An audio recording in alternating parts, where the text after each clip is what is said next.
Welcome to another episode of Artsy AF. Thanks for being here. This week's episode is with Grimm. That is at a.l._grime on Instagram. Ali has a unique style, a lot of black and white. Mm-hmm. We get into that. We get into putting things in boxes, control versus chaos. Yeah. Starting a clothing company. Yeah, her new clothing line, Crybaby, dropped 2 days as of the recording of this podcast.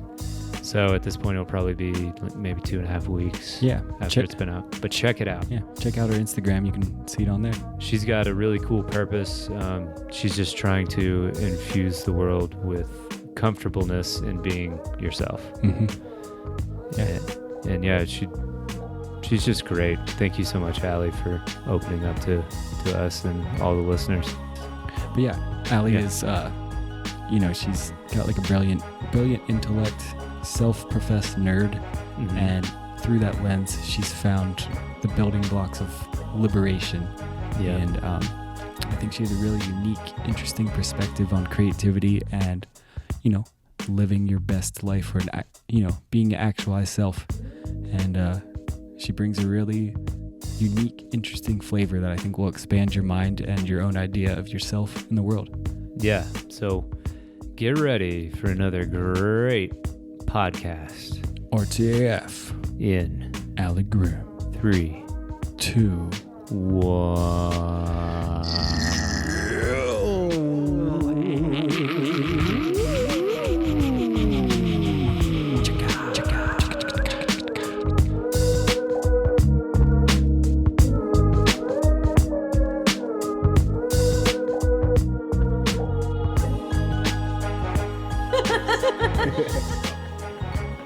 Is your mic on? It is not. Now it is. Cool. Is yours on? How am I doing? Cool. Level's good? Yeah. Looks good to me. Yeah, we're good. Grimm, what's up? What's up? Thanks for coming on the podcast. Yeah, thank you guys. Yeah. Let's see. So you're a mural artist. Mm-hmm. You just released your own clothing line called Yep. Crybaby. Yep. Right on. When did you launch that? 2 days ago, officially. Dang. Awesome. I Great premiered timing. the first Yeah. things. Cool. Congrats on that. Thank Yeah. you. Do you have a website dedicated to it? No, so I started an Instagram for it. But for the first run, I'm running it through my art pages, just kind of to get some following over to it.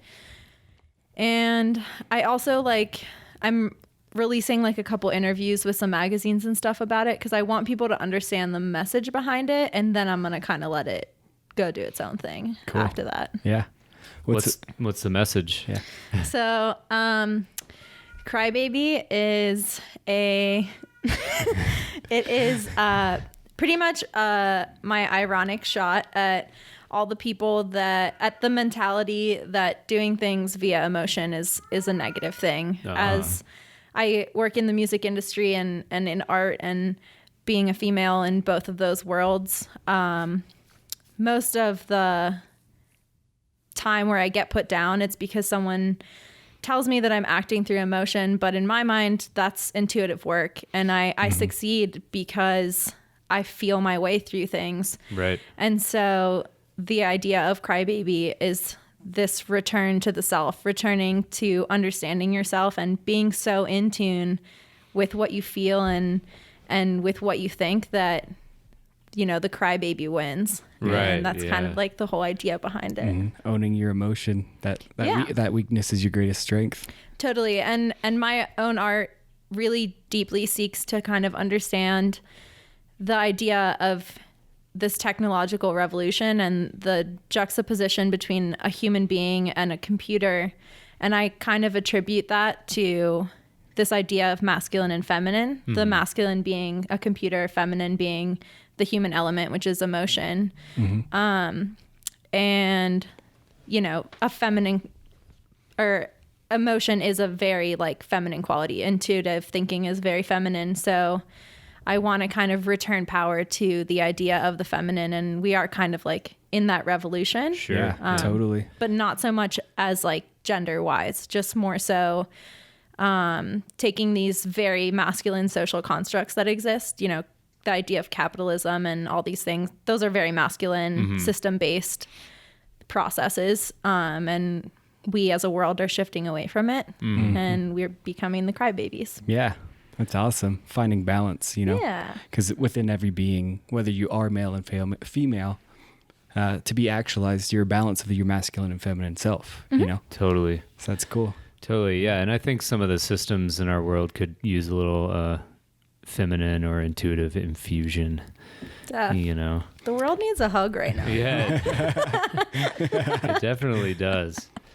I think we're always hitting on that with artists in the podcast, is tuning into your heart and your intuition. Like that's where all the good stuff really comes from anyway. Totally. The mind helps like organize it and help like manifest things.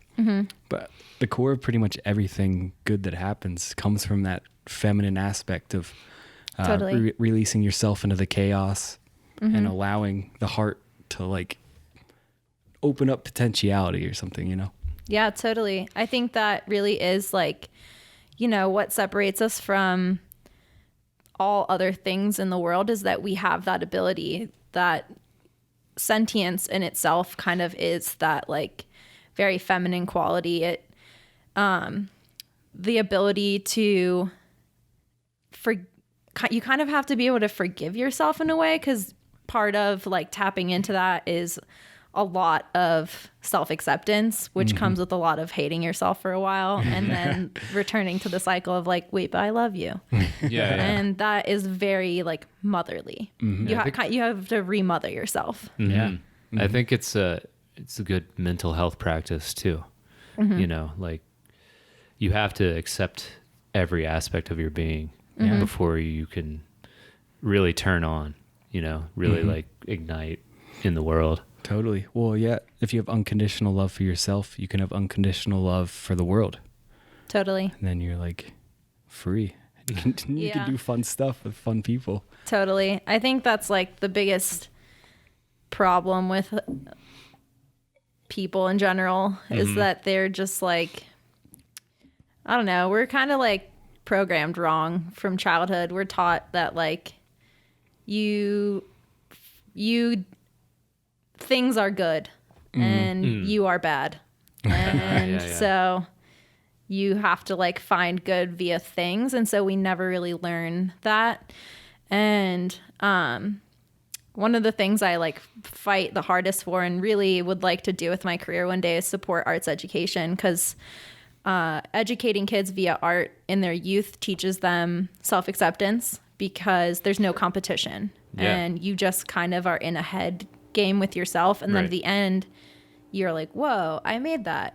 I'm good. I did that like from myself. And so that kind of, I think, is how you program the idea of self-acceptance very young. And then slowly through puberty, you hate yourself. And then you come out of puberty and you unhate yourself again. Totally. So I feel like, if you don't mind. Yeah. I feel like that teaching kids art like that and just letting them kind of go wild could teach them like autonomy as well, because there's no necessarily right answer when making art. You know, there are definitely ways that you can make something look more or less realistic, but I think that just to have like autonomy, like in your hands with like a brush, a marker, an instrument, whatever it is, it's like that's it for me, you know. That's Hell like yeah. that's what I live for. It's like this freedom kind of thing, and you're also taking accountability for what you created. And it is what it is, I guess. It's not right or wrong, but it's a bit of manifestation of creativity. Yeah. So I'm curious, how did you get on this path and this mindset? Was it an experience, something that you grew into? So I have only really been making art for like a little less than 4 years. I had a hard time in college and was not doing great in my life and dropped out of school many times. The last time I did it, I kind of like came home and felt very directionless and had a bunch of paint in my house. So I just kind of threw something together and it felt really good. So kind of continued to seek. Blair just walked into another interview. That's my wife, Blair. It's Allie. Hi, Blair. So I kind of tried to seek that. And I think for a few years, art kind of just was a place where I experimented with myself. I was really, I think, so far gone and detached from myself that I had to like really relearn who I was. And I spent a lot of time, I'm Hispanic and I come from a very conservative traditional family that very much programmed me to think that girls needed to be a certain thing and that I needed to be a certain thing. And so I kind of had to like over 4 years completely disintegrate that and put it back together. Damn, that's some heavy work.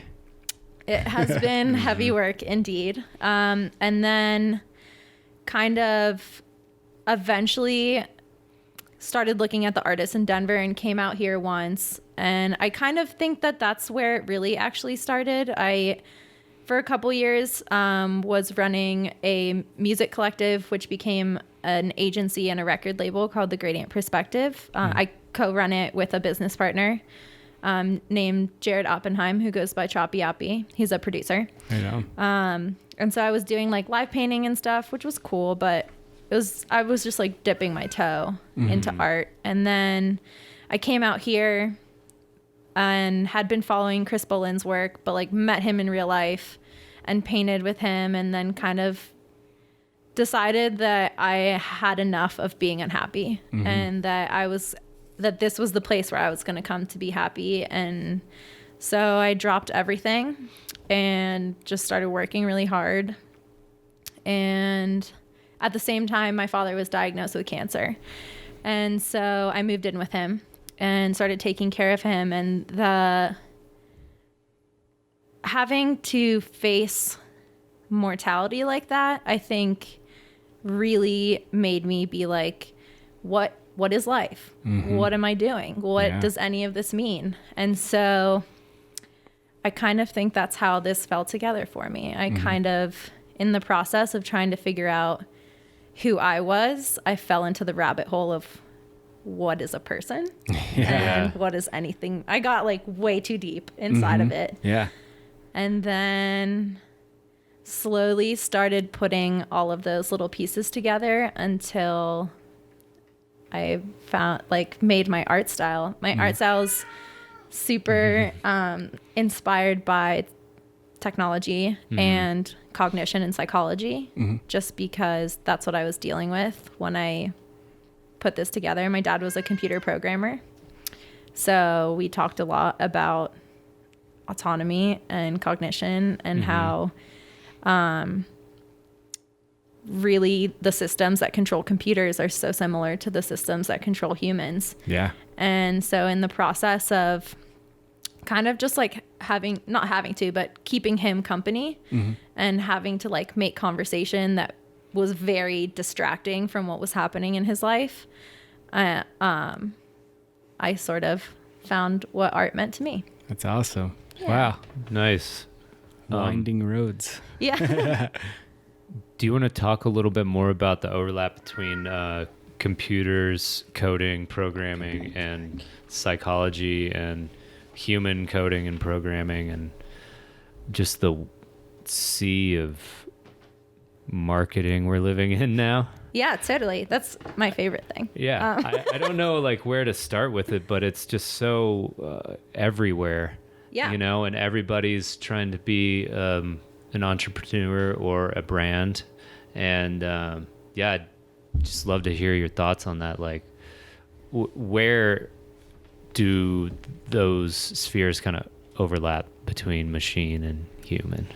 So, one of my favorite things in the world, I'm like a super nerd. Like, I read books that I don't understand because Nice. I just want to. And so I read a lot of books on computer programming and socioeconomics and biology, anything. But I do that because all these things connect. And they kind of meet in the middle in something called system sciences, particularly complex system science, which I used to talk to my dad a lot about because he's Chilean, and one of the scientists who kind of really developed this idea is Chilean as well. Nice. And so he knew about him, and because he was a computer programmer, it kind of tied in. But for people that don't know, system science pretty much is the study of how things are connected in any sort of realm. So you pretty much, people that study it study how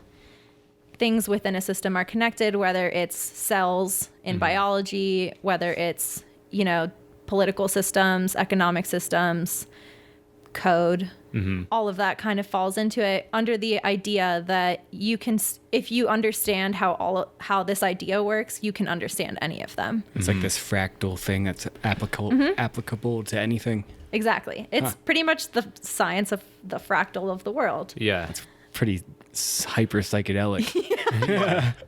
Do you know, did you listen to the episode we had with Michael? Yeah. That guy. That's what he's on. He's on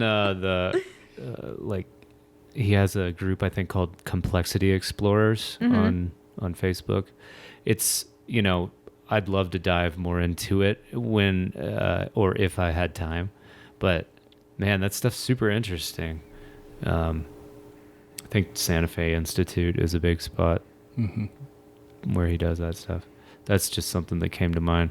Yeah. I don't know what part of the fractal I'm in right now. But. No, yeah. It's so kind of where I see the world, or from my point of view, what the world is experiencing kind of all at once, is that for a long time we've been living through these systems, which in my mind are these masculine forces. That's how I interpret them in art.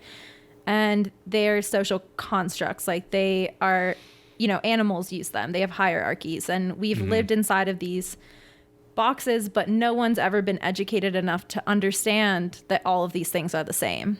But now we're having this woke revolution, and I think part of it is that psychedelics exist and are being kind of out there, but also this idea of responsibility for the self. Now people are starting to understand where they stand in the world and that they're part of a machine and they don't like that anymore. And so I feel like, a lot of the trouble of the world kind of stems from the fact that people are realizing that all of these systems exist. And then as far as navigating inside of that, branding, marketing, all of those things are just a part of that system. So you kind of have to get it. Right. And then once you get it, you can kind of play into it as much as you want or as much as you don't. I think the fact that there's so many entrepreneurs now, and that because of the internet, we can be entrepreneurs. Yeah. That kind of breaks that cycle. That's people kind of taking responsibility and pulling themselves out of that system.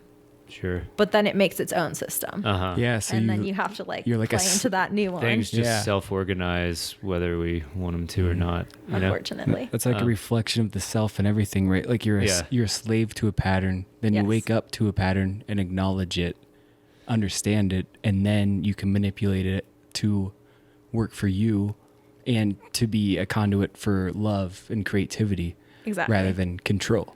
Totally. Yeah. It's pretty awesome. That's like high magic. It is. Totally. It's like you're inside of this machine and you wake up and you're like, I'm a cog. But wait, all these other cogs around me are also cogs, and I can talk to them and affect the way that they work. And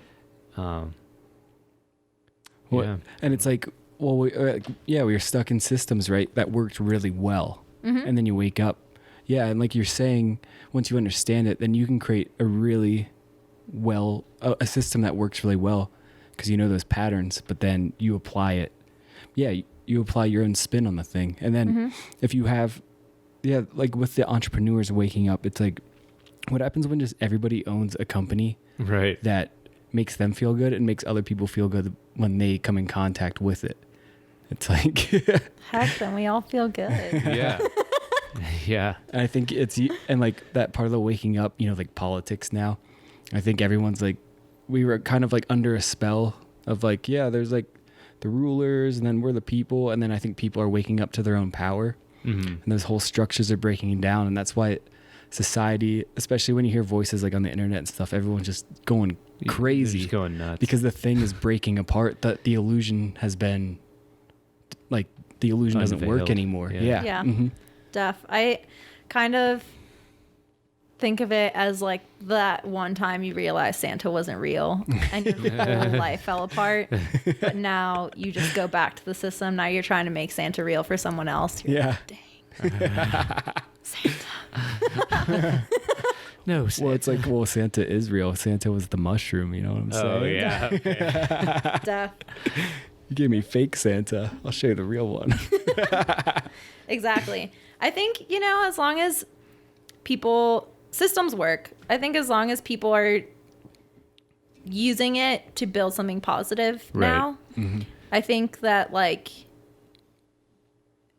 I think what is important to realize is that those systems are there as guides, but that as human beings, we still feel things and we are social and we still have that element. And particularly as we move to a place that's more technological, you know, we're going to have robots walking around soon. The thing that makes us unique against them is that we feel. Right. And I think that over time, as that becomes more popular, there's going to be a more value towards that human element. You know, it's going to become a currency, and because something else doesn't have it. So now suddenly it has a value. And so I think it'll be interesting to see in the future how people capitalize on emotion. I think people right now are kind of trying to do it. They're like living their best life Yeah. Yeah. and doing the whole thing. But That might be like our only value at a certain point. I Yeah. kind of think so. You know, like Yeah. I went to school for marketing, and you pretty much are taught to hit people in their feels all the time, and you do kind of monetize on emotion. Like that's what commercials do. And so I think that over time that it will start to become something that is important. Right now it's kind of being abused, and because like we're blasted with all this stuff all the time, they're just like trying to like glitch that little part of your brain. Yeah. But I think it'll be interesting to see in 10 years how people kind of very deeply return to the self, and then that becomes the thing that you like seek out, as opposed to like having things, because the people will be things, not Right. people. AI people will be things, Yeah. but people will be people. Yeah. Right. Yeah. And just like diving into the subtleties of human relationship and realizing like that is, it's like we're being forced technologically to embrace the thing that is the only thing that has any meaning at all. Like I would imagine when you're on your deathbed, you're not going to think about like, you know, that painting I sold or like those shoes I got. You're going to think about like that time you laughed with your friends, and you know what I mean? It's yeah. Yeah, I think we're moving closer to an experience and or emotion-based economy with all that. Which is crazy to think of, but Right. I'm here for it. Yeah. I'm all for it. Like, I mean, I'd say I've spent a fair amount of money on experience. I don't have many like things, Yeah. but I do have a richness of like social network, you know, this guy over here, you, the podcast. And what do you think? Do you think like AI or robots could become emotional beings at a point in time? That's my worst fear. Because then we ain't got shit. Yeah. We're gonna have to totally let go. Yeah. So, yes and no. I think that you can, I think there's a difference between knowing something and understanding it.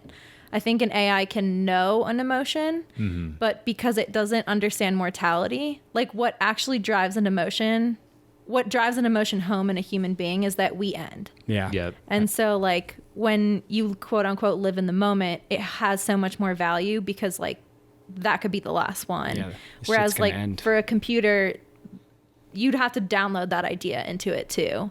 Like you have to have that mortality aspect or else you just kind of know the idea. You don't really get it. Yeah. From all the books you say that you read and like all the complex system stuff you think about, do you think that there is a way to encode things like empathy and care into a machine, into a robot?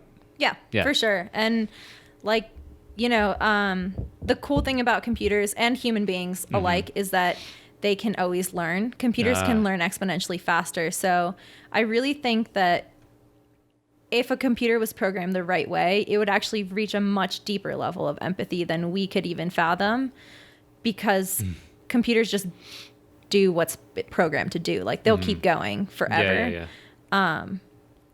But then there's like the flip side of it, which is like you could just turn that off. Whereas like you can't just turn it off in a person. Right. Well, once you've learned it, it's sort of still there. I mean, it's like repression at that point, right? If you turn it off. Right. Or it's like willful like ignoring of your emotions, I guess. Exactly. Yeah. Whereas like for a computer, you could just like uncode. Yeah. And then you have Terminator. Yeah. Is Arnold Schwarzenegger your favorite actor? One of them. Okay. Good. Just wanted to check. So it's cool, right? You said you're like four years in art. That's such a fun, right place to be. Do you have any visions of where you'd like to take things that you want to share, or what kind of potentiality you feel in your path? Sure. 4 years is terrifying. I feel like I should have accomplished a million things by now. And I have to remind myself every day that I'm new. Yeah. Particularly because all my friends are these like amazing artists that are killing it, but they've been doing this for 10 years. And I'm like, I hate myself. Like, why am I not that good? But they've been doing it for the cycle. I know the feeling. Yeah. I am excited about the clothing. I think that I've always been very driven by the idea of helping people. In high school, I literally won an award for doing so many community service hours. Right on. And like spent my summers doing Habitat for Humanity projects and stuff like that. And I've always just like been that kind of person. So I think art called to me because I could help people, and I've experienced a lot of pain in my life and have kind of healed myself and literally recoded my brain so intensely via art. And so now that I understand what it has the potential to do, I just want to help other people find that place as well. Totally. I got really excited about entering the world of painting murals because they're big and they can reach so many people. And I really want to mostly reach children because you can kind of help them before it's too late. Yeah. I mean, it's out on the street, right? So a little kid walks by and they're like, whoa, it's so cool. Totally. You know, like, like art in a gallery. I don't know how many little kids go to galleries, but if it's just right there on the street, you have no idea what kind of impressions you can make on a little youngster that sees the potential of what a human being can do, you know? Oh, totally. And I know, like, from little blips in my own childhood, I was a tomboy. Like, I wore boys' clothes, had made my parents, like, chop all my hair off, and I played sports. And my family in South America came down on me very hard. Like, I was like 8 and they'd be like, oh, boys are never gonna like you and you're gonna end up alone and you're gonna be gay if you don't start wearing dresses. Damn. And I was very confused. I was like, what? Like, I don't want to. I don't want to do that. If I don't want that, that won't happen, right? Yeah. But I remember being like, kind of being like 8 and being like, who am I?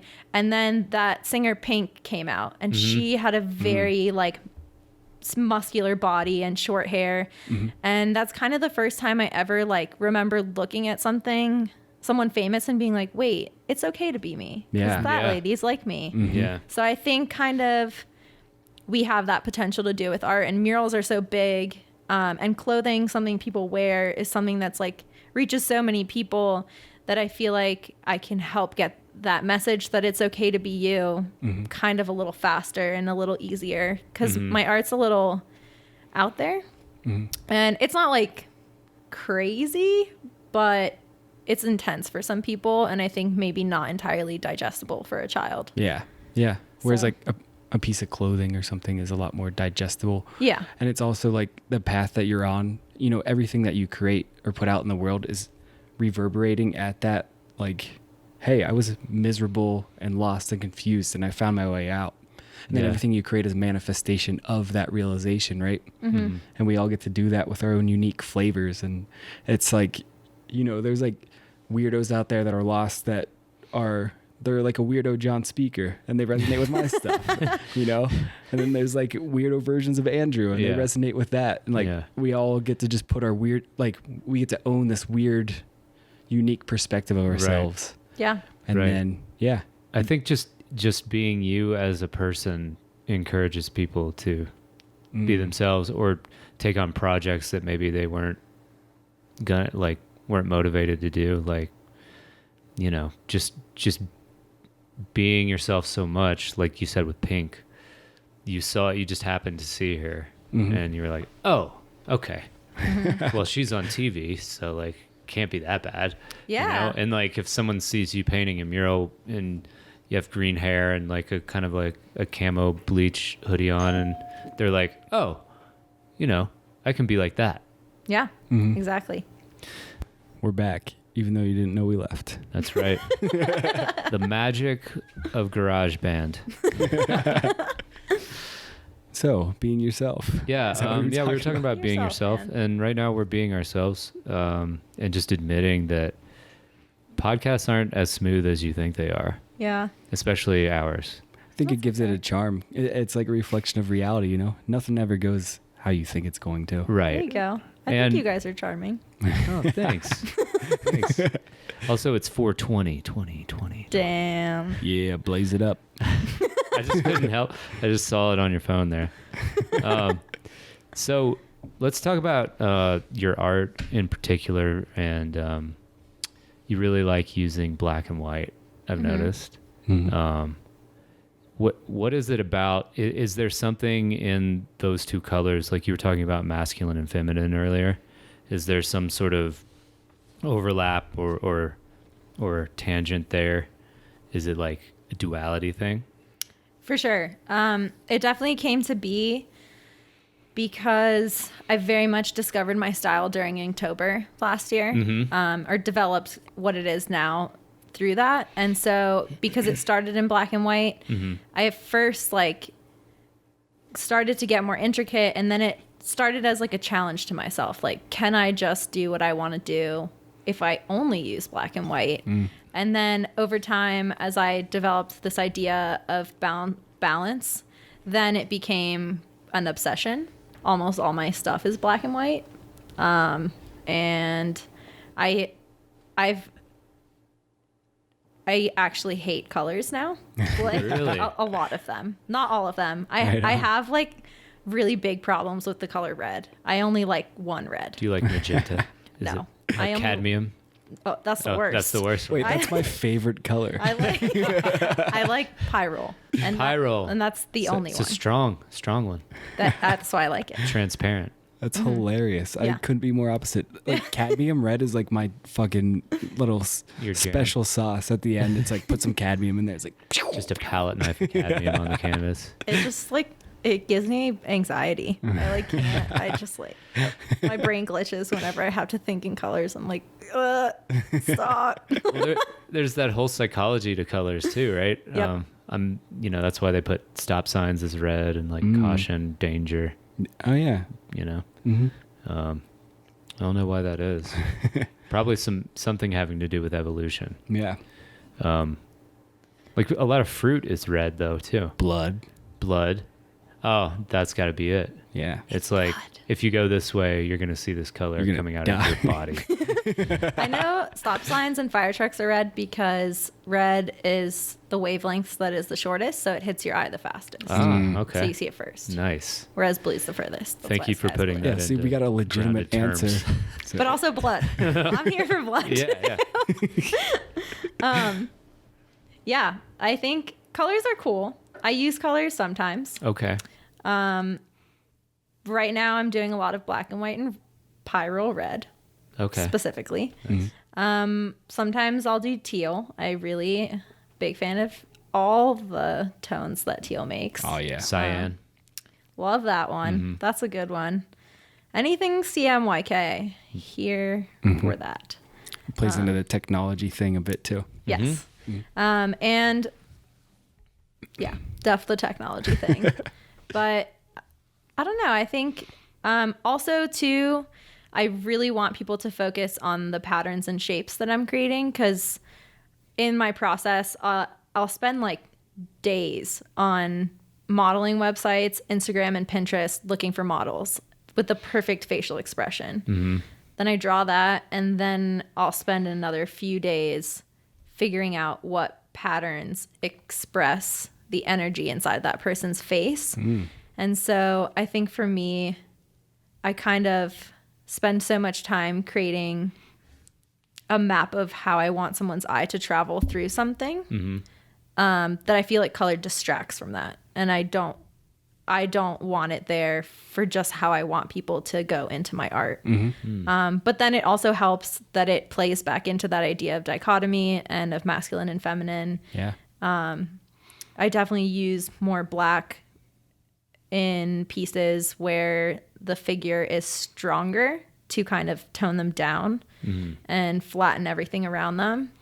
And I keep things a little bit more white when it's a more playful or light individual or expression.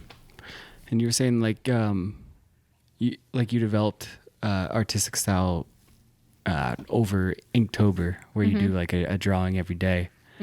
I think that's such a good practice for any artist, especially like younger artists. You know, it's like when you have to just relentlessly create a new thing every day, you just get to like get all of these ideas out of you, and then something starts materializing without even realizing it. And I don't know, I just think it's a good advice for young or any artist out there. Like draw every day, Totally. Carve out new ideas. The ironic part of it is that I don't keep a sketchbook and I have a control problem, and which is why I draw a lot of boxes, because I like to put things in boxes and then control inside the box and then go control inside another box. For that reason, I have a hard time making something that doesn't go all the way to completion. And so I don't sketch anything. I kind of just like go straight into it. But Inktober is great because it allows me to have a daily practice, but still have the satisfaction of finishing it. Although I'm going to start keeping a sketchbook because I think I need to chill. Lighten up. Oh my gosh. I work with Bass Nectar as well, and he just did this like Who's that? I'm sorry. Bass Had Nectar. to. DJ Lauren. Okay. He did this program, or his foundation did this program where they gave away a month of free therapy to 1,000 people, and I got one of those months and was paired with a life coach who, within 5 minutes of our conversation, she was like, "Do you draw a lot of straight lines?" And I was like, "Yeah, just pretty much only straight lines all the time." And she's like, "Yeah, that's not allowed for a month." Whoa. So I Nice. made a series that's round and kind of camo-y, but even more painfully anal than anything I've ever made. And she was like, I showed it to her and she's like, "Are you for real? Like, what's wrong with you?" And so I tried to loosen up. It got worse. I'm going to try again. It's okay. I'm sure you can relate to that a bit. I mean, Yeah, I'm kind of psycho too. That's well, I'm not control saying and- that. I'm just saying like in your style of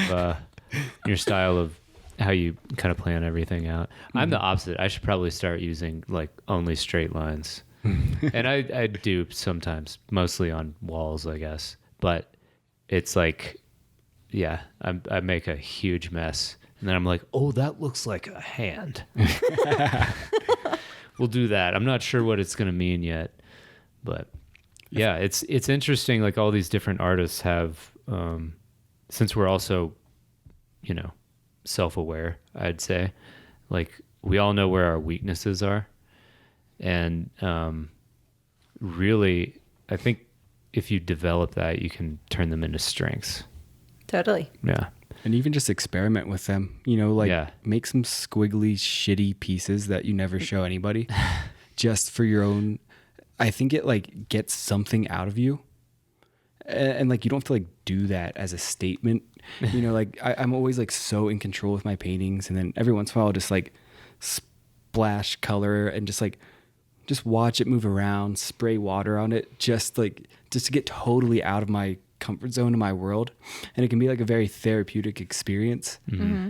And then I can actually go back to like control, but with like less, I got to get it perfect. Even though it gets perfect, I'm like less attached to the perfection. Ladies and gentlemen. I can just... Perfect is the key word. Well, yeah, this idea of perfection, it's like kind of a red herring or a false idol or some other phrase I'm not thinking of right now. But it's not Definitely. It's not like maybe an attainable thing. Yeah. Mm-hmm. I think so, because my journey into art has kind of been my way of retaking control over a life that was painfully out of control. Yeah. I think I'm afraid of not being in control because I've completely changed who I am. Mm. And my life is amazing now. I love it. But it's because I'm in control all the time. And so now I'm scared, which is, this is like the painful part of being painfully self-aware is that I know I'm doing it, but I can't stop. So I think it would be good for me to just kind of like make something that is a mess and then be like, whatever. So what? And then you have control of chaos. Oh man. It's and like you have control over like your relationship to whatever you create too. You still have that, I guess.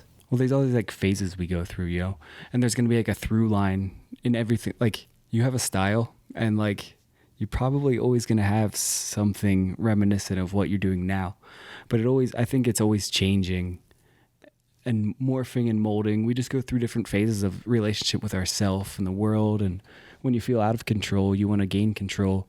And then once you gain control, you can let go of your control and realize that you're still free. And I don't know, it's always changing and moving. But it's always an expression of love. And that's like the main thing, like you have like this personality thing going on of like, I want to be in control. But like really what you're doing is just loving. Like every time you create, you're just loving yourself and the world. And like, that's the real shit. So the real I don't know. Shit. I don't know if I have a point with that, but oh yeah, that's the point. Good point. Yeah.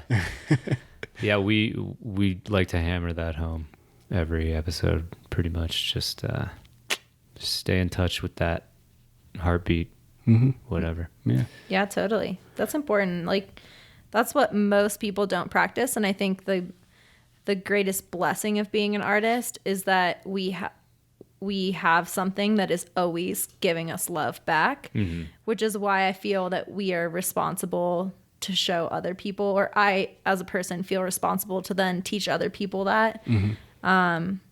Because I think we do it in a way by being ourselves. Like by being unique, you're already doing, what Pink did for me when I was in 4th grade, showing people that, wait, like you can just be anyone and you can be happy.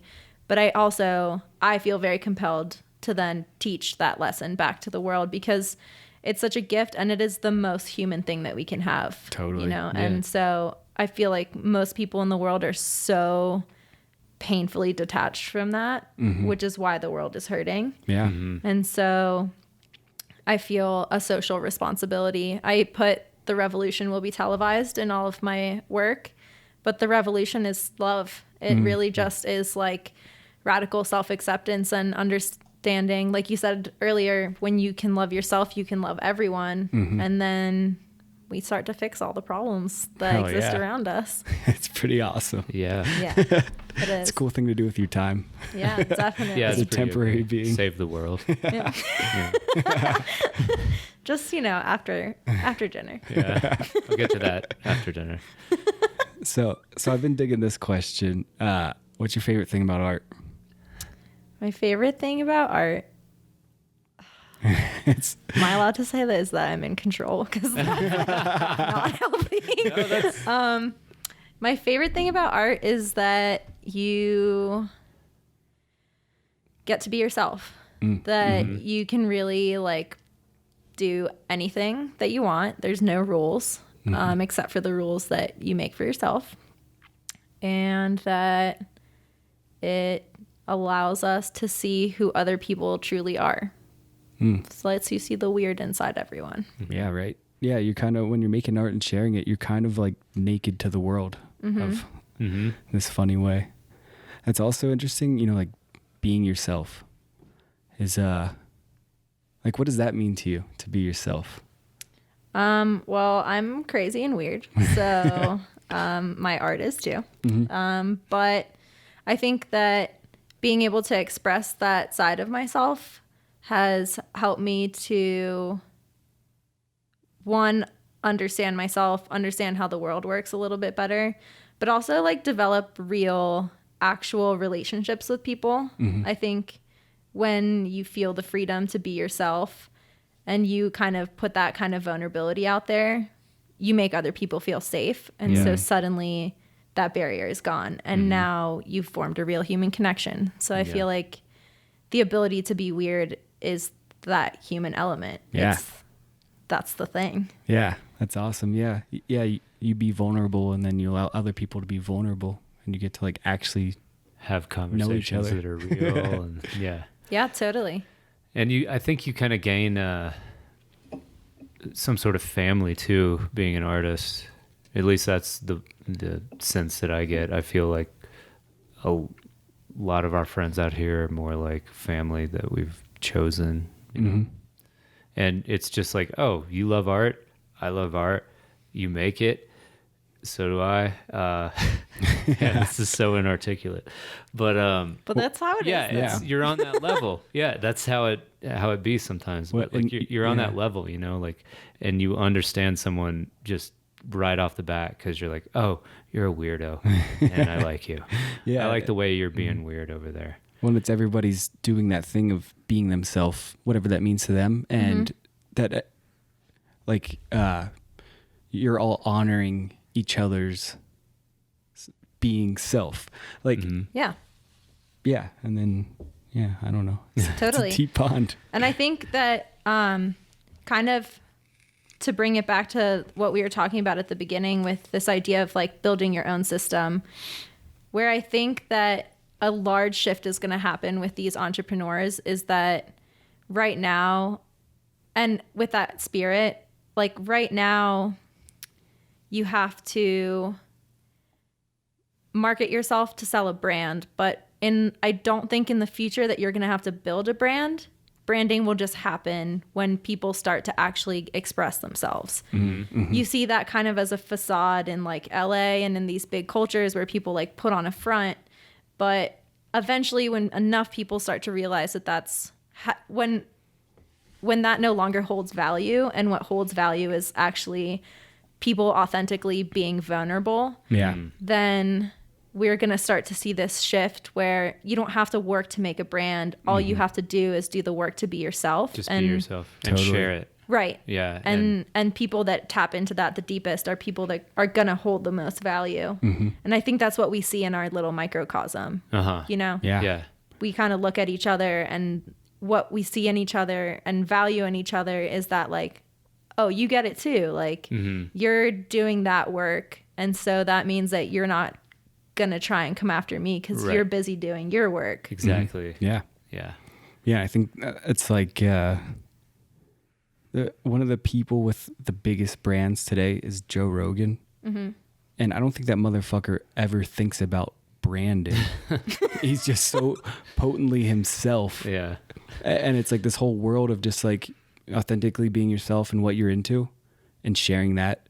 And it's like organic and natural. There's no put on at all. Yeah. I think the No same front. about Billie Eilish.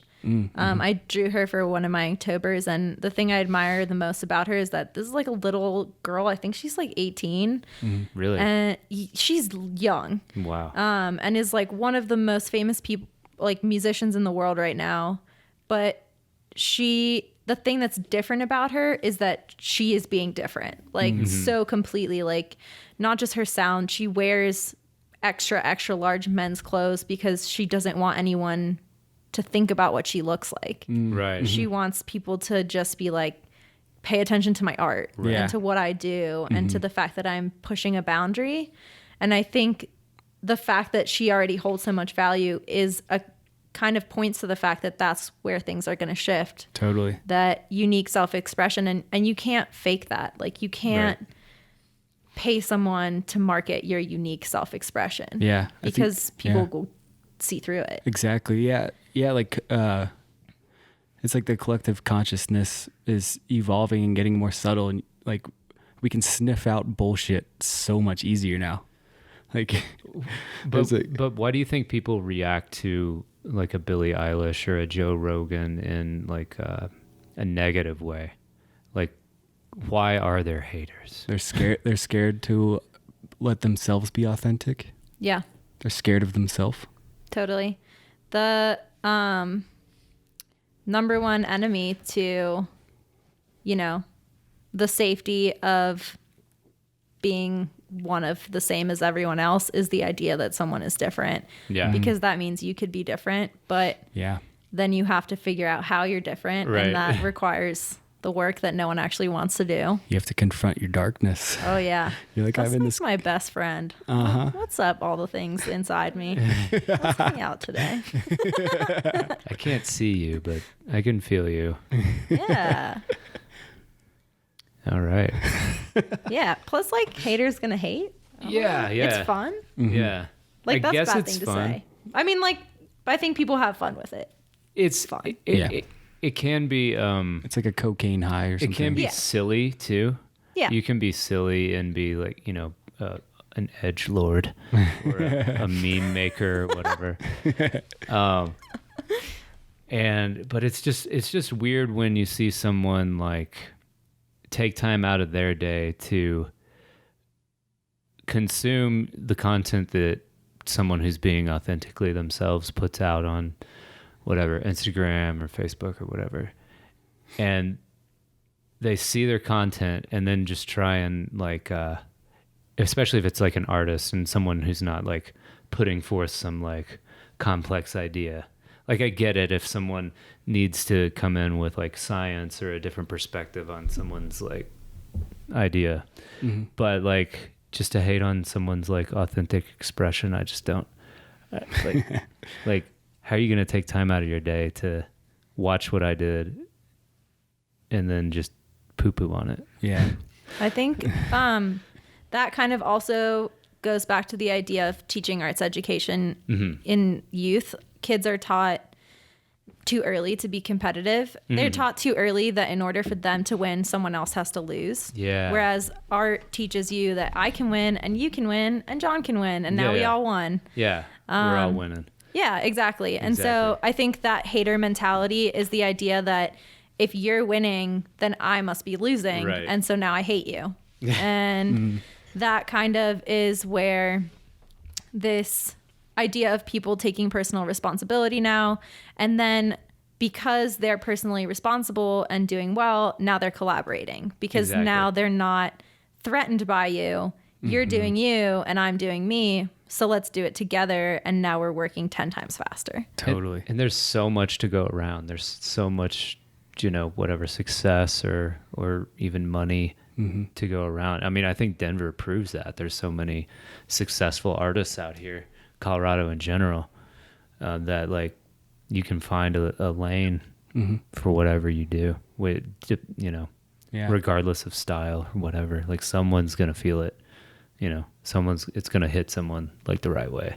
Oh yeah, yeah. It's amazing whenever you change from a mindset of scarcity to realizing how abundant reality is with its infinite potential. Yeah. If you just switch that mindset, your whole reality is going to change. Yeah. And you'll be more successful and have really nice friends. Yeah. Well, there's like 7 or 8 billion people on the planet, and just more and more coming. And, you know, like if you think about it, this kind of gets back to your like systems thing. Epigenetically, like the generation of people who have taken DMT and psychedelics are like pushing those epigenetic patterns into their children. And so like maybe like our grandchildren will just be living in a perceptual DMT realm where they will just appreciate the art that we make even more and more. It's like there's nothing to be afraid of. No, totally. And do you need a time check? How long did it take you guys to get to this point? You said psychedelics earlier, actually. She listens to like all the podcasts. I do. We're at 53 minutes. First time DMT was mentioned. Yeah. I did. So my obsession with systems did happen via the first time I did DMT by accident. My friend gave me by accident. You didn't know that you were gonna. My friend gave me some hash and some DMT, and I came home at I bartended at a bar till like 5 a.m. I came home, the sun was rising, and I was like, man, I can't wait to smoke some hash because I'm so tired. Just chill out, man. Bruh. Then I just like really was like, what is happening? And then I just, for like however long it lasts, was like, you died. This is why they tell you not to do drugs. Now you're dead. Good job. Good work. But then I snapped out of it, and I was like, whoa. System span. And the world makes sense. The fabric of reality kind of like churning. Kind of. I felt like I was inside a computer, inside the motherboard of a computer, and watching like signals go from one place to another. And I had already been fairly obsessed with neurology. Yeah. Neuroscience and computers at the same time. So then when I felt like I had gone inside of it, it all started to make sense. And then I started adding in like economics and cell science and all these other little pieces that then became my actual obsession with systems. Right on. It's wild.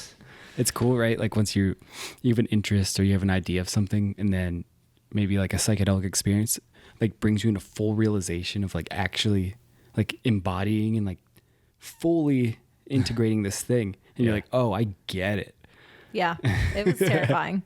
I surprise DMT trip. It was terrifying. And I called my friend. I was like, can you please tell me what happened and what this is? He's like, that was DMT. He's like, how much did you smoke? And I was like, I need to like be alone for 3 days. It was so intense. What's the processing like for that experience? So definitely could just convince myself I was dead. And I was like, you shouldn't have done that. Good job. Heck. But heck. At first I was like, whoa, this is crazy. I've like never seen whatever the hell this is before. And so the first time I did it, I like went to flat but 3D world, and then was in that world, and I saw this like being. It was looking at me, and then it just like started pulling bricks out of my body, like Legos, and eating them. And I was like, why are you eating me? Am I dead? And it just kept eating little bits of me. And then it grabbed me by my stomach and pulled me through a black hole into another place. And then I was like, whoa. That's when I was like, you're dead. You died. This is great. But that kind of was one of the things that really inspired me to start this like journey to really put myself back together and focus myself and figure out what I wanted to do.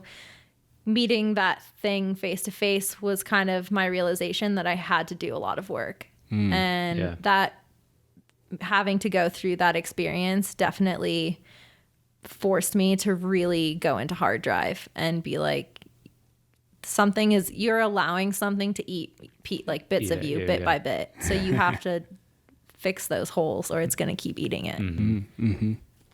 It's interesting how this first novel psychedelic experiences like triggers something in you to to where like you need to do the good work earnestly and sincerely. Yeah. And like how that clear message comes through, but you can't, it's hard to like exactly pinpoint how Or even you what. knew. Or, oh, sorry, go ahead. Oh, no, just like how you know, but you just have this knowing inside of you. Yeah. After your whole reality gets flipped upside down. And it's like, When you tell yourself you're dead. yeah. That's it. This is forever. So those 3 days that like you said you needed to be alone for, I did. did you just kind of plan like, all right, like, what do I got to do? Like, how am I going to get out of this? How am I going to get away from that thing that was eating Legos out of my body? Do you play with Legos still? Or is that like a... Sometimes I wasn't allowed to watch TV as a kid, so we had a lot of Legos. Oh, cool. And so I feel like Legos is the thing that It's like a childhood I go back to. thing. Yeah. That's probably where the straight lines come from, you know? Yeah, Oh, could be, yeah. And a lot of people in my family are architects, so I always like grew up watching architects build things. A lot of Cool. straight lines and calculations. I don't calculate things, but I just like structure, Yeah. and I feel like it's always just been a part of my life. And also Legos. I love Legos. Yeah. It's like, I can't wait to have a kid just so I can play with Legos again. I mean, you can do that right now without having a kid. I guess so. You know that, right? Yeah. Like, I'll come over and play Legos with you, man. Like, Here's your kid, dude. Star Wars. Yeah. Do you want to be my son? Will you adopt me? Yeah. Will you and Blair adopt me? Yeah. Sweet. My son's older than me. Do you come with Legos though? Apparently we're all made of Legos. I think we are. Yeah. In a Well, way, yeah. In a way. Do you like write down your, since we're in this space right now, do you write down your dreams or like pay attention to dreams or anything like that? For sure. I actually recently, although I do it often, stopped smoking weed because I wanted to dream more intensely again. Yeah. And I definitely like visit people and ideas in my dreams very often. For a while, right after Inktober, I actually gave myself carpal tunnel from it because I was drawing like so intensely every single day. Hell And I had to stop, and that was a moment when I stopped smoking weed. And in my dreams, I was painting and drawing. And then I started writing down kind of in a journal, like what I was remembering. And those later became paintings that I made later. Damn. Which was kind Powerful. of cool. It's a good endorsement for a tolerance break, Yeah. Yeah. you know? Def. This podcast is sponsored by stopping smoking weed every now and then. Like, remember things, not only in real life, but in your dream life. Yeah. So thank you for Tolerance Breaks Hell for yeah. sponsoring this episode. True. All the dispensaries in Denver hate me. Yeah, they hate us right now, too. You gotta crash the economy with this podcast. Wait, I should stop? It definitely, I think the journaling helps. The stopping is like the extra little buffer. Yeah, for but sure. the journaling helps. I keep a day planner too. And like, I'm a person that schedules, before I go to bed every night, I schedule my entire day for the next day. Totally. And I'm live by it very rigidly. I'm a creature of habit and routine. And so, those things are good.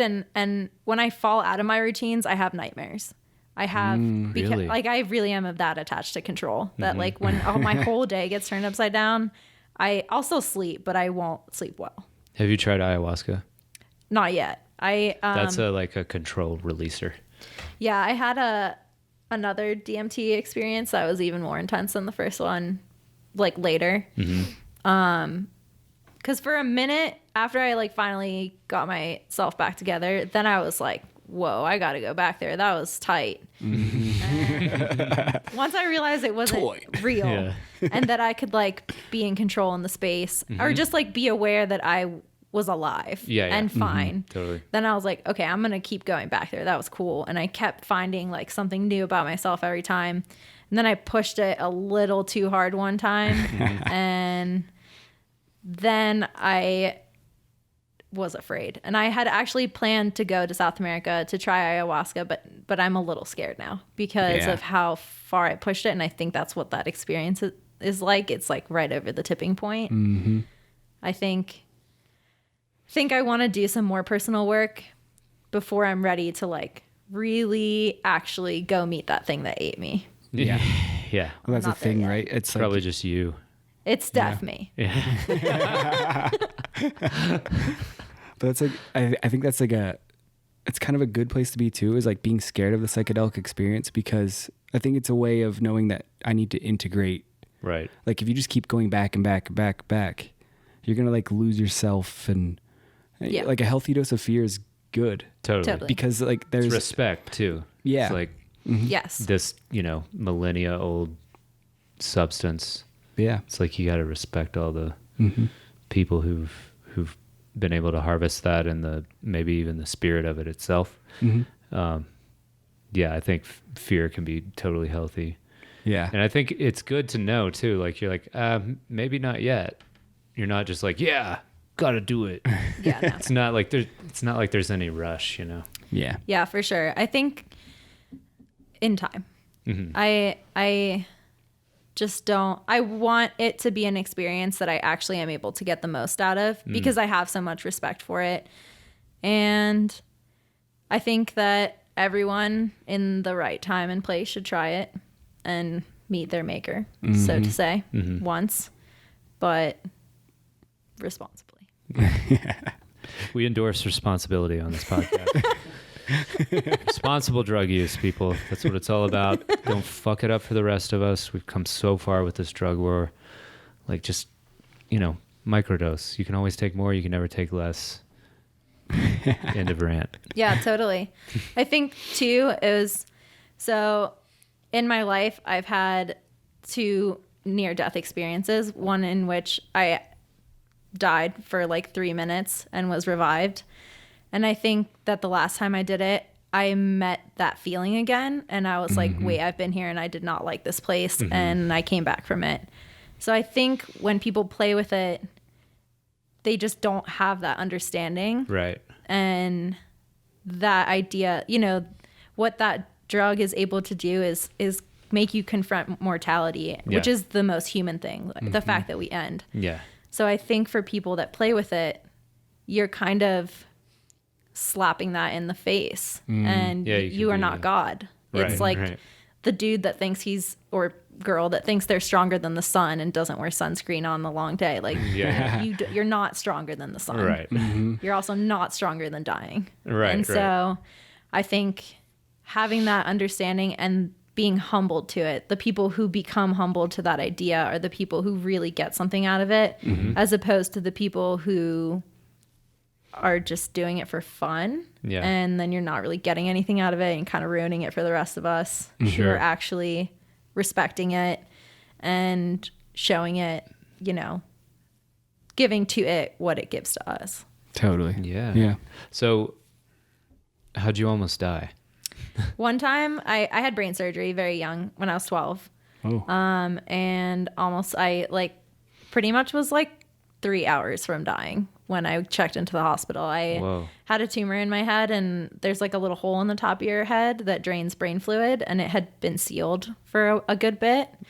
I had been having headaches for a long time, but I was still active. Like, I played sports all the time and I was crushing it in school. And so my doctors were like, you have like a sinus infection. We have to do surgery. And I was scheduled for an MRI that day, the day I checked into the hospital, but at night, because my mom was like sick of hearing me complain, but then go to the movies with my friends. She'd be like, you're not sick. Like, I don't know what's wrong with you.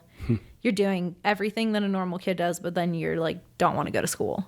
So to be fair, I was being normal. Yeah. So she thought I was faking it. So she was like, we're going to go get an MRI. Like, we're going to go figure this out. And then when I checked in, they were like, yo, you're going to die. So we're going to fix your head. What did that quick. feel like? Scary. Yeah. I just terrifying. I remember just telling the doctor, like, I just want to walk again. Like, I was so active and still am so active that I kind of was less afraid to die than I was to become like unable to live my life. Yeah. When I came back to it. And I had an awesome doctor, and it went super well. I had to like kind of not go to school for a while in 8th grade, but then went straight back, went to high school, crushed it. Interestingly enough, the part of my brain that was being pushed on the most is the part of your brain that secretes like both your hormones, but also DMT. And so for pituitary or pineal. Yep, it was like right behind the hypothalamus, but it was like pushing up into the pineal gland. And so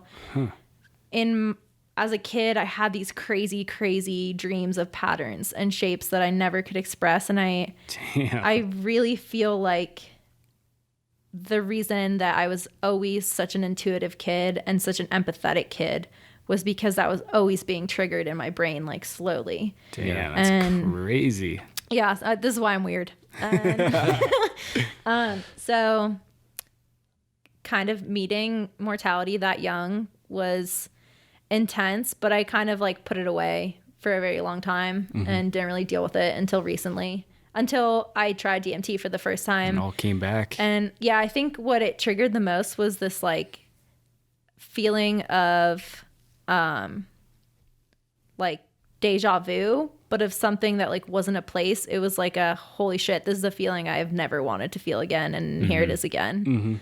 And then the second time was in college. I was actually drugged in college and died from it. Like was given so much Xanax that my heart stopped beating and was revived. And also was fine after that. But that experience very much was like not a white light, but I felt a freedom that I can't express it still. Yeah. It was just like, just completely free. And I think that my thing with control now and controlling shapes and putting things into boxes is that I know what that freedom feels like, and I don't want to feel it again because it's scary. It's literally terrifying. So your boxes are like a way of claiming life and like celebrating life. You're like, I'm here, I can fucking make a box, you know, like shout out boxes. Shouts. Yeah, definitely. I think they just like remind me that I'm here. Yeah. That idea of compartmentalizing things and having a routine in my day reminds me every day that I'm going, and having something that I look forward to the next day is like, I'm here, I'm present. I know what the freedom feels like. And I think ayahuasca kind of would be when I'm ready to return to that feeling. And to like really feel that kind of release again. Because it's hard to explain. Like, it's not really a feeling you can describe because your brain's not programmed. Words naturally bound things in, and like, you know, you point at it. I think words come from objects, you know, essentially. Totally. Like actions on objects or qualities of objects, quantities. And so like it's bounding, you know, it's like gives a framework to a thing that you can see, feel, and touch. Whereas freedom is just like complete freedom. That's what is that? There's like, is freedom like a myth while you're in a body? Is that what that means? Well, complete freedom, you would cease to exist. Yeah. It's like the whole human experience is the limitations and the restrictions and it's the boxes. And that's I think it's really cool, right? Because it's like a lot of people are trying to get out of this thing and having those experiences of feeling death. Like you're celebrating the separateness, but in a way of like holiness. Yeah. You know? And it's like, it's going against the grain. It's like a unique approach in a sense, you know? Totally. And it's like, that's a beautiful lens through which to see the world in like a spiritual light, you know? We're always like going like after expansion and, and you can like gloss right over the fact that like there's these individual objects in the one. I think that's it's a cool thing. Thing to like shine a light on. You know? Totally. I think for me, the thing that I celebrate every day, like having gone through all of that and then facing it again with the recent passing of my dad, I celebrate every life by making choices, by deciding this is what I do with my time. And the biggest thing that kind of has shifted in my life is that I very much live for my own time now. I'm not ashamed to the fact that I'm reclusive and I spend all my time alone working because that's my time and that's how I want to use it. And, part of celebrating life is having the choice to be like, this is what I want to do, as opposed to a lot of people in the world who do things because they think it's going to make someone else happy. Yeah. That's Social not pressure. living. Yeah. That's kind of floating. That's existing, which is like my worst fear is existing as opposed to actually living, because that means that you're deciding every day that you want to do things. And I like a routine because that's the routine that works for me. Yeah. It's the thing that makes me feel efficient and like I'm making the most of the little bit of time that I get to have. Totally. Yeah. On You're the planet. living life with intention. You set up your whole day. So it's like the whole day has meaning. Yep. That's great. Because it's like, floating in chaos can be, I don't deal well with it. I work well with routine as well. I just got a planner. What about you, Andrew? Yeah, planners are great. Yeah, planners are the shit. I had one up until like August this past year, and it was one of those like half year ones. So it ran out, and I moved into my house, and long story short, I just didn't get around to getting one until earlier this week. You needed a planner to get a planner. Dude, tell me, I got a clipboard too. I'm walking around my studio. A whistle. Yeah, walking around my studio and writing progress reports for every part of the studio. Pretty proud of myself, not gonna lie. Clipboards are great too. Yeah, they are. You never know. Yeah, it's like, got a stack of printer paper on there, write random shit down. I do. I take notes. Just because like the planner is like, this is silly, but like the planner is like for your day. Yeah. You're like, at this time, we're going to podcast with Allie. And afterwards, I'm going to do this, this, and this. But like, if I just have an idea or something, I don't want to have to like flip through, sketchbooks worth of material, being like, oh, that's not a blank page. That's not a blank page. Just like write it down. Yeah. Be like, oh, okay. There's that. Put a little pen in it. Well, there's like a big thing, right, about having ideas and then the act of actually putting it onto paper. It makes it more it kind of like just, it's this magic trick of like, it's going to happen now. Right. Because it's like outside of you. It's like you have all these great ideas in your head. It's like the box thing too. It's like you're putting a bound around the thing with the words on a paper. It's not just a, nebulous thought in your head or whatever. Right. It holds you accountable too. You can't, if it's just a thought in your head, you can be like, don't want to think about that. See you later. And like doing your laundry, you're like, maybe another day. Ooh, I know that one. But when you write things down, then you're like, I told myself I'm going to do that, so I have to do that. Yeah. You're like more committed or something. Yeah. I put down everything, like even the most like just small task. I still write it down because I'm like, you're going to do it. And I like, I think I succeed with a reward system that I set in place. So crossing things off is my reward system. Yeah. And it actually encourages me to like write down every single thing I have to do, because then I get pumped. I'm like, I will come home from running errands, be like, yes, I get to cross off 5 things. And then I feel great. And then whatever I do after that, I'm like walking on sunshine. Hell yeah, you crush the day. Yeah. Like, I wake up really early, like by 6, I'm up and just start doing all my little tasks. Even the first one is make your bed.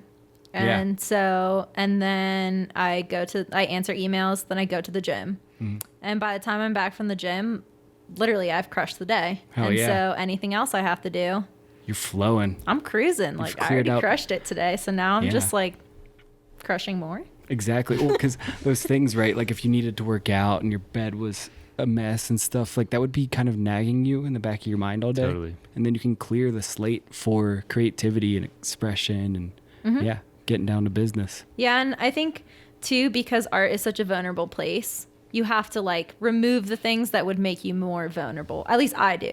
Like anything that I feel like would maybe push me in the wrong direction if I was having an extra vulnerable art day, it's already taken care of. So I already feel confident and feel rewarded and feel good about myself. Fuck yeah. So now when I go to the vulnerable place, now instead of having the dark things looming over me, we're chilling. I'm like, what's up, Yeah. darkness? What do you want to talk about today? Yeah. Let's draw it. Yeah.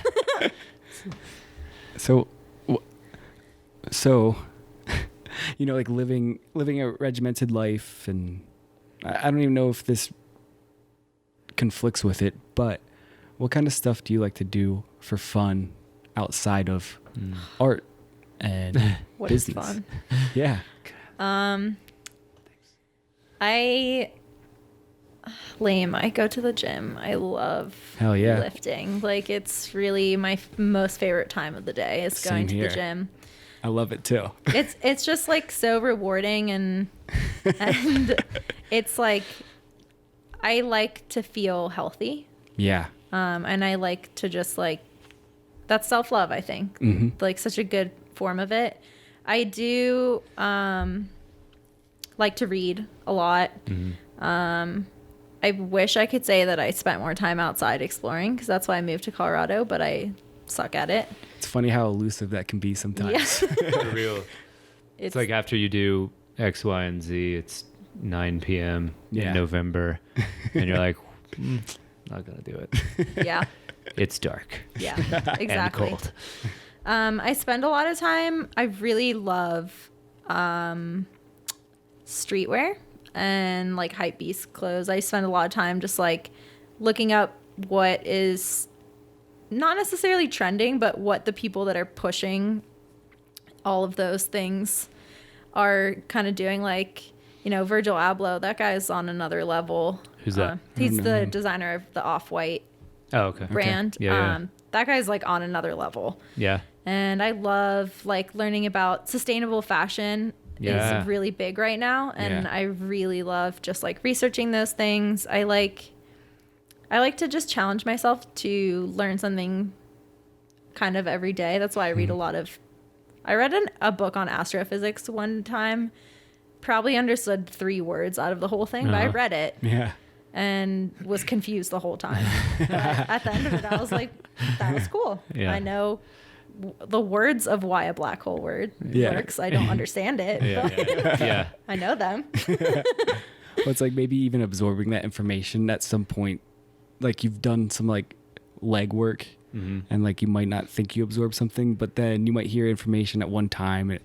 Maybe it puts pieces together. Yeah. Or, I Yeah. don't know. So Or you have background. an experience and you're like, oh, that relates to that chapter in astrophysics that I was reading and not understanding, but now I get it a little more. Totally. Just a little bit more. Yeah. With the sustainable clothing thing, I gotta say, there's so much hemp being produced in Colorado.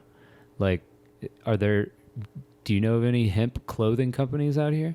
I don't know them by like name of brand, but I know that they exist because, Yeah.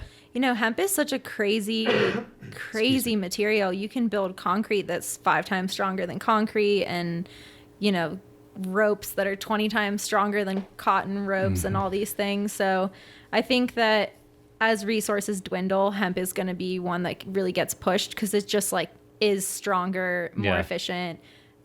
Growing it is better for soil. Yeah, like it doesn't deplete soil as much. It's a Right. no-brainer. Yeah. to use it. It kind of, in my last semester at West Virginia, I took an ethics class, and just like my partner for the whole class for a project was the kid who was like starting the movement towards medical marijuana and hemp growing in West Virginia, which actually is happening now. Oh, yeah. Nice. He pushed it mostly as a way for a poor state to kind of bring income back in. Hell yeah. God, they need it. Oh yeah. Kentucky, too. And one of the big other like pros of it was that it replenished the soil that coal mining had been destroying for so long, and like, you know, fracking and runoff and all that stuff, that you could actually heal the earth with hemp.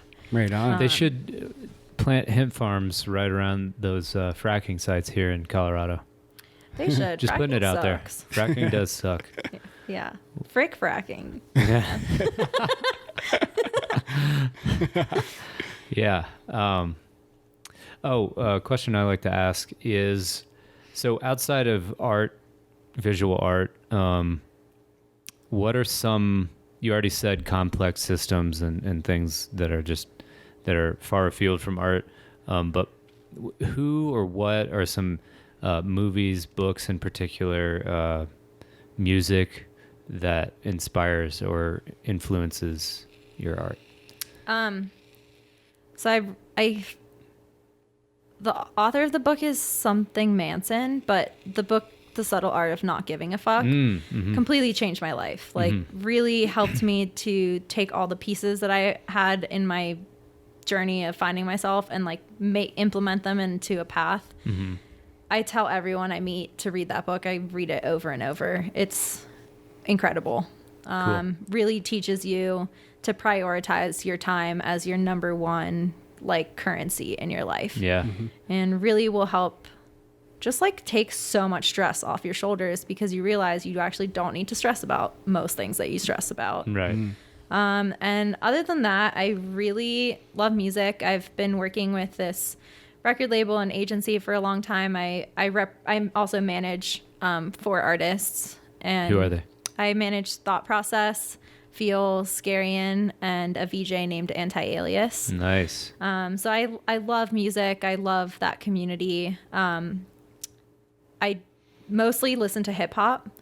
I grew up in DC. I kind of like worked a lot more in urban communities, did a lot of like community service in those. And I'm from Venezuela, which is a third world country. So I've always kind of felt very connected to those kinds of communities, because people who don't have a lot value family and community above all else. Absolutely. And they just communicate very differently. And so I've always felt that urban populations and low income kind of populations, because they have to struggle together, kind of just have a much more open mind to so many things. And I love that. I think hip hop is a really powerful tool that shows that if you just do the best you can do, you can help everyone else around you. Absolutely. Just by being you. There's so many artists. I particularly love female rappers. Tierra Whack, we talked about earlier, is one of my favorites. She's just like out there and weird, but like has the sickest flow ever. Really just is rapping about being herself and being sick. She's like, I'm literally better than you because I'm me. And that's tight. I like that. But I think that kind of the whole idea of rap music and hip hop coming out of these communities, and the thing I love most about them is that you see all these, like, not all of them, but a lot of really big rappers go out, they make it, they get their success, then they go back to their neighborhoods, and they're not like building, a Whole Foods in the corner. They're injecting money into the schools to help those kids learn how to fix their own community and just like make their home better, as opposed to all dipping out of there, which is great. And I think a much more sustainable way for the world to function. Totally. Yeah. That's awesome. Who's the greatest rapper of all time? Oh no. I've never asked that question on the podcast. I think it depends based on what hits home to you. My favorite rapper is Kendrick Lamar. I think he's a poet. Oh yeah. I think he Solid just is choice. like really is able to paint a picture with words that like sometimes like makes me cringe. I'm like, damn, that hurt. Like, why'd you do that? Yeah. And he won a Pulitzer Prize. Like, he literally has the highest honor in poetry. Yeah. I'd have to agree. He's awesome. I love him. I think To Pimp a Butterfly is the greatest album maybe ever. Oh, I mean, it's absolutely incredible. And, just the way he structures it, like, not To Pimp a Butterfly, Good Kid, Mad City is... I love that one too. That's his whole journey of self-acceptance and growing up. And, like, even the little skits that he puts in there from, like, real moments in his life are all the times that he was being a dumbass. And then he sings a song about how he knows he was being a dumbass and how he grew up. And just instead of telling kids, like, you have to do this or do that, he really just lives the example. Like he really is someone who is so self-aware and really injects consciousness in a way that's digestible to people. Relatable. Oh, Like, 100%. I fucked up. You fucked up. We're going to be all right. Yeah, exactly. We're going to be all right. And like, let's help each other figure that out and do it together. And, but he's still so real, you know, he'll say like, I can sit and tell you all these things, but like if someone shot my friend, I'm going to shoot you. Yeah. That's how it is. He's so authentic, and I'm sure many people would tell me otherwise. I think he's the best rapper alive. We share a birthday, me and Kendrick. So that means he's definitely. Wow. So special, Andrew. I know, right? I think the very exact same day too. Wow. So, you know, I'm pretty much You guys are like on the par Kendrick with each other. Lamar of visionary. Just kidding. I knew it. So. That's a controversial question, though. I know it is. John, greatest rapper of all time. I don't know. I always have a problem with like greatest Goats. of anything. Yeah. Because there's like flavors, you know? Totally. Yeah. Like, It's like you can't really compare sherbet ice cream to chocolate, yeah. you know? I'd say like probably my favorite rapper would be Nas. Nas. Yeah. I love Nas. He's like every time, it's never gotten old. Like he blows my mind every time. I've heard, you know, any song like 100 times, and it just hits you. Like he's so intelligent. Like the vocabulary is amazing, and his flow is sick, and his beats are amazing. Like I just love the whole world. But I don't know. Personally, I've kind of like grown out of hip hop as I've gotten older. So I kind of feel like strange answering this question because I'm not as connected to the music genre at this point in my life. That's That's fair. okay. Yeah. Yeah. No, Fair that's enough, fair. man. What about you, Andrew? Well, I gotta shout out Outkast because that was when I really got what hip hop is, you know. I like Andre in particular, another Gemini. Is that why you like Earth Gang? I feel like they're the resurgence dude, they're of Outkast. absolutely they're like Outkast 2.0 with like more like heavier trap beats, and they've got this like funky thing going on, and it's just I love it. Who else? There's so many. I think the Wu-Tang Clan was also great because of their vocabulary. RZA in particular, just like they really decided to be like, hip hop is whatever we want to make it, and we're smart. So guess what? Hip hop is smart. There's this whole like deal with mystical it. quality and like The kung whole, fu stuff and the whole like it's like this whole world that you dive into. It's awesome. Totally. And like Old Dirty Bastard is part of the crew. Like what the fuck is that? Like thrown in the mix. You know what I mean? It's awesome. But it's like we're like this mystical crew, and like we got crazy homie in here too. Like I don't know, the whole thing is just so fun. He's the OG mumble rapper. totally. It's like non sequitur after non sequitur, but you're like, I'm all in. You're like all the way in. I'm following you. I get it. I think I get it. You're like, I don't, but I want to. So I really want to. Yeah. Wu-Tang forever. Well, like right before you here, I was listening to RZA on a podcast. Oh yeah. Like, so you know how you're into lifting weights? He was talking about the philosophy, was it the Bodhidharma brought it into cognition? Or it was like the principle that, what's the point of a strong mind if you don't have a strong body? And what's the point of a strong body if you don't have a strong mind? Totally. And it's the balance of those two things. So it's cool, you know, like being a creative person, but then also finding the actual physical power in your body as well as creative power. It creates like a true equilibrium of a being.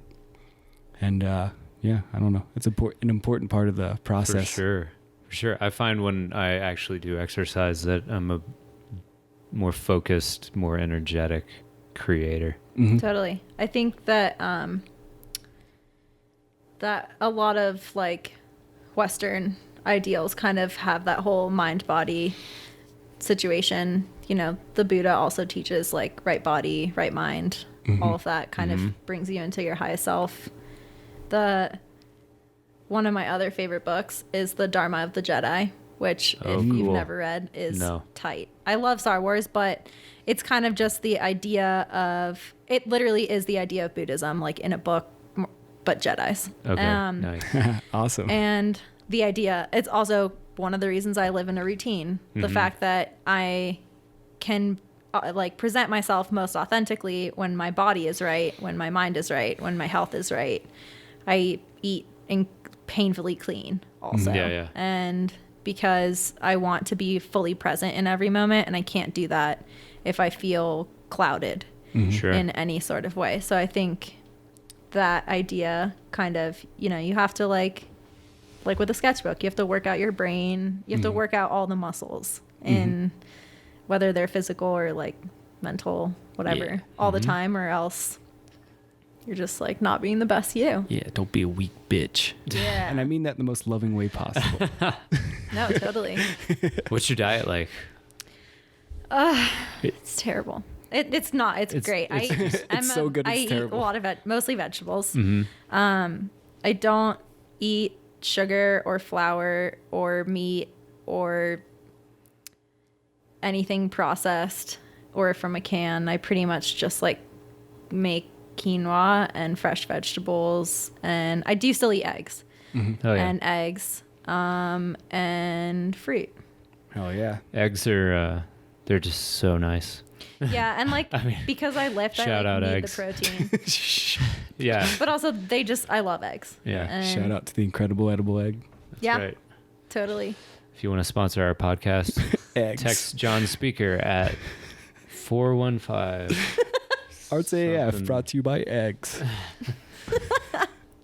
That's stupid. That's cool. All right, this thing's falling apart. Yeah, maybe we should wrap it up. So What do you think? yeah, what advice do you have for aspiring artists?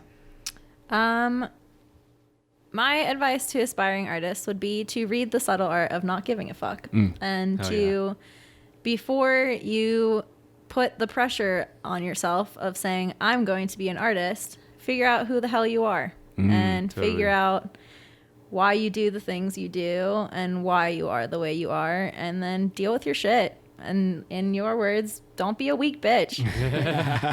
You have to be a successful artist, you have to be vulnerable, and you can't be vulnerable if you can't be comfortable with yourself. So Totally. do the work and then worry about Instagram and painting, and paint in that time, but worry about what people see later once you are the good version of yourself. Hell yeah. It's great Wise advice. words. Yeah. Great advice. Well, yeah. Thanks so much for being on. That was Yeah, great. thank you Thank so you, much guys. for being so open and just sharing your unique perspective with us. Yeah, totally, guys. Hell yeah. Well, Long live eggs. Long live eggs, and Don't be a weak bitch. don't and be a smoke weak TNT. bitch. And I share a birthday with Kendrick Lamar. Anyway, thanks for joining us on episode 18, 17. I'm not really sure. It's okay. One of them. 18, maybe. I don't know. Did we doesn't just matter. turn 18? Let's get Guess wild. so. Let's go get some cigs. Yeah. And some lottery tickets. Jewel pots, dude. Yeah. All right. Well, thank you guys so Well, much for see you listening in. We'll see you next time. We love you so much. Thanks for listening. We love y'all. Peace. Bye.